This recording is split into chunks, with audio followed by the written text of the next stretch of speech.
Discrete series में frequency कैसे निकालते हैं। तो कंफ्यूज होने की रिक्वायरमेंट आपको नहीं है। क्वेश्चन को सॉल्व करने के लिए कॉन्सेप्ट को आपको समझना पड़ेगा। Let's start the topic. तो यहां पर आपको मीडियन के बेस्ड पर, इससे प्रीवियस लेक्चर में मैंने आपको बताया इंडिविजुअल को सॉल्व करना। अब यहां पर आपको बताएंगे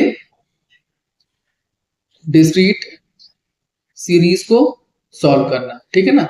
तो आप ये देखिए यहाँ पर आपको वेरिएबल्स दिए हुए हैं। अब इस वेरिएबल को आप क्लास मार्क्स भी बोल सकते हो, डिस्क्रीट सीरीज भी आप बोल सकते हो। हाँ, अब बगल में आपको फ्रीक्वेंसी दी हुई है, ठीक है ना, जिसे आप एफ बोलते हो। हाँ, तो यहाँ पर क्या है, calculation median from following set of data. बिल्कुल सिंपल है, परेशान नहीं होना। ये आपका क्वेश्चन यहाँ पर दिया हुआ है, ठीक है ना। तो यहाँ पे आपको ये साइज दिया हुआ है, इसे आप वेरिएबल बोल सकते हो, डिस्क्रीट सीरीज बोल सकते हो, क्लास मार्क्स बोल सकते हो, ठीक है ना।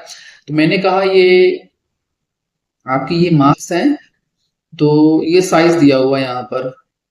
तो ये देखिए यहाँ पे 5 और 4, 6 and 1, 7 and 3, ये ठीक है ना। ये यहाँ पे दिया हुआ है सामने, ये फ्रीक्वेंसी दी हुई है इसकी कि, ठीक है ना। तो यहाँ ये क्या दिया हुआ है, यहाँ पर आपको n दिया हुआ है। n20 कैसे आया, 4 + 1 5, 5 + 3 8, 8 + 8 16 + 4 20 आ गया। तो यहाँ पे ये तो इसको अभी नहीं समझना है आपको, ये आपको सॉल्यूशन में समझाते हैं, ठीक है ना।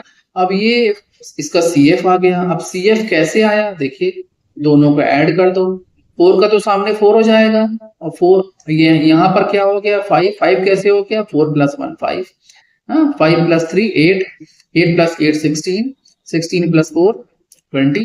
तो आप ये समझो CF 20 और फ्रीक्वेंसी भी 20, मतलब दोनों अगर सेम है तो आप ये कह सकते हो कि आपका कैलकुलेशन एकदम सही जा रहा है, ठीक है। यहां पर आप देखो, ये आपको यहां पर ये देखिए, तो ये आपका साइज दिया हुआ है 5 6 7 8 9। ये 7 नहीं है, ये सॉरी ये 8 नहीं है, ये 7 है। आप यहां पर देखो, ये देखो आप, ये 7, ठीक है ना। ये गलती से यहाँ पर 8 लिख गया हुआ है।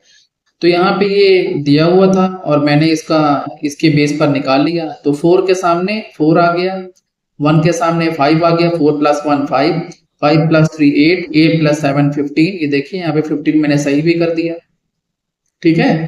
ठीक, अब तो फॉर्मूला क्या होता है, n+1/2। ये यहाँ पर आपको फॉर्मूला लिखा हुआ है।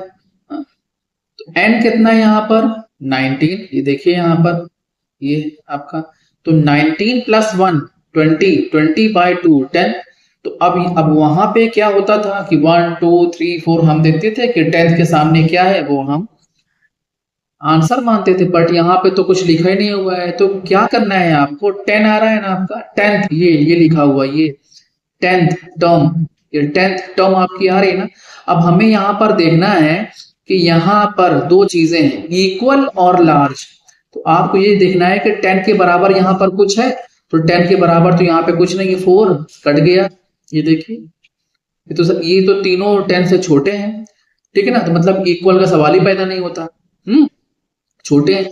यहां पर देखिए 10th के बाद जस्ट दो दो चीजें आपको देखनी है 10th के बाद, सॉरी दो चीजें आपको देखनी है, एक तो इक्वल और दूसरी लार्जेस्ट। इक्वल तो मिला नहीं कुछ आपको, तो वो तो क्रॉस हो गया, बचा लार्जेस्ट। तो 10th से अगर हम देखा जाए, 10th को माना जाए, तो यहां पर देखिए 10th के जस्ट बाद, मतलब यहाँ ये 4 5 और 8 के जस्ट बाद क्या आ रहा है, 15 आ रहा है। आप देखो यहाँ पर, देखो यहाँ पर क्या आ रहा है, 15 आ रहा है, ठीक है ना। जस्ट वैसे तो 19 भी लार्जेस्ट है, बट जस्ट बाद की बात कर रहे हैं, इस 8 के जस्ट बाद की बात कर रहे हैं।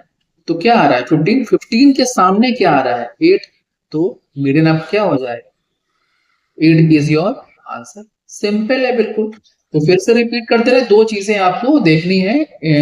यहाँ मीडियन के केस में डिस्क्रीट सीरीज अगर आपको सॉल्व करना है क्वेश्चन, मतलब डिस्क्रीट सीरीज के पेज पर सॉल्व करना है, तो एक तो इक्वल होना चाहिए, और इक्वल नहीं मिलता तो लार्जेस्ट, ठीक है ना। और लार्जेस्ट भी जस्ट बाद वाला, जैसे ये 8 की जस्ट बाद क्या था 15, मैंने फिर से बोला कि 19 भी लार्जेस्ट है, बट जस्ट बाद की बात करें तो 15 लार्जेस्ट, तो 15 के सामने क्या है 8, 8 आपका आ जाएगा आंसर मीडियन।